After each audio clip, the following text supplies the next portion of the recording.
So guys, ganyan ako uminom ng creatine monohydrate na powder, no. Usually dinediretso ko na, no, tapos tubig, 1 scoop or medyo hindi po, no, para 3 grams.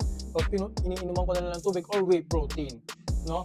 Ito yung bago kong ginagamit ngayon, guys. Gusto ko ipakilala sa inyo, no, yung Muscle Rules creatine monohydrate. Matagal ko nang tinitake yung kanilang whey protein, pero meron din pala silang creatine monohydrate. So nagustuhan ko kasi yung whey protein nila, yung quality nun.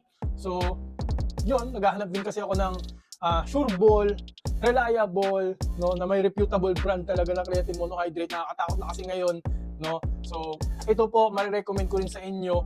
Affordable po to, 60 servings na po, no.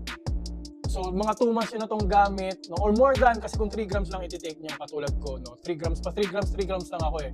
So guys, yung S brand na po to, so sureball to, no?